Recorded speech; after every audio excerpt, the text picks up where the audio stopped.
तो भाई इस वक्त हम कीरथर की पहाड़ियों में घूम रहे हैं और हाँ, बारिशों के दौरान ये जगह ख़तरनाक हो जाती है। रेले के रेले हर जगहों से गुजर रहे होते हैं, लोगों को पता नहीं चलता कि यार कहाँ से निकलना है कहाँ से नहीं निकलना। अगर कोई भी शख्स यहाँ पर आता है, घूमने की गर्ज से आता है, साइट सीइंग करने आता है, एंजॉय करने आता है, तो भाईजान बारिशों के बाद आओ। बारिशों के बाद अगर आप आओगे तो रेले आपको नहीं मिलेंगे। जो पानी जो बहता हुआ गुजर रहा होता है ना, पहाड़ों से निकलता है, तो आपको पता नहीं चलता कौन सा रेला कहाँ जा रहा है, किधर जा रहा है, कहाँ से निकलेगा, कहाँ डूबेगा, कहाँ जाएगा। बारिशें तेज़ हो जाती हैं तो ये जगह ख़तरनाक हो जाती हैं। तो आपको सबसे पहले ये मैं बता दूं कि अगर आप यहाँ घूमना चाहते हैं, आना चाहते हैं, तो मकामी किसी अफराद को अपने साथ लेकर आएँ। वैसे जगहें बहुत हैं निकलने के लिए।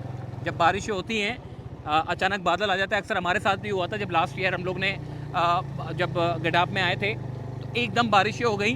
तकरीबन 4 या 5 हमने नदियों को क्रॉस किया और बारिश देखते ही देखते हमारे सामने बादल यूँ गया है, यूँ ही देखते देखते सामने गया और बरसाता हुआ गया है। तो नदी का पानी ऊपर आ जाता है। तो भाई ऐसे मौसम में पता नहीं होता, हम अंदर तक आ जाते हैं, फिर बाद में पता चलता है ओहो बारिशें शुरू हो गई अचानक। फिर आपको समझ नहीं आती कि हम करें क्या। लोग कोशिश करते हैं रिटर्न जाने की, हमने भी वही की थी लास्ट ईयर, लेकिन हमें लोगों ने कहा कि आप रिटर्न ना जाएं, आप एक रात स्टे करें यहाँ पे। तो हमने स्टे किया था। तो ये वो जो जगह थी वो इतनी ख़तरनाक नहीं थी, ये जगह ज़्यादा ख़तरनाक है क्योंकि यहाँ पे पहाड़ आपके नज़दीक हैं। तो जैसे ही यहाँ पे बारिशें होती हैं तो आपको जगह जगह के ऊपर यहाँ पे वाटरफॉल देखने को नज़र आते हैं। वो अक्सर हम देखने के लिए इस्लामाबाद जाते हैं, नॉर्दर्न एरियाज जाते हैं, आपको आबशार देखने को मिलते हैं, वाटरफॉल देखने को मिलते हैं। यहाँ पे आपको, चूँकि शहर कराची का ये हिस्सा है, गडाप का हिस्सा है, कीरथर की पहाड़ियाँ हैं, तो आपको यहाँ पे जगह जगह के ऊपर बहता हुआ आबशार देखने को मिलता है।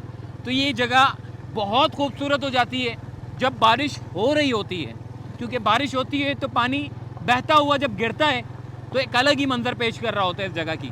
तो इस वक्त हम कीरथर की पहाड़ियों में हैं और यहाँ पे बहुत सारे वाइल्ड लाइफ के जानवर देखने को नज़र आते हैं, जिसमें ईरानी लीपर्ड भी आपको देखने को मिलेगा।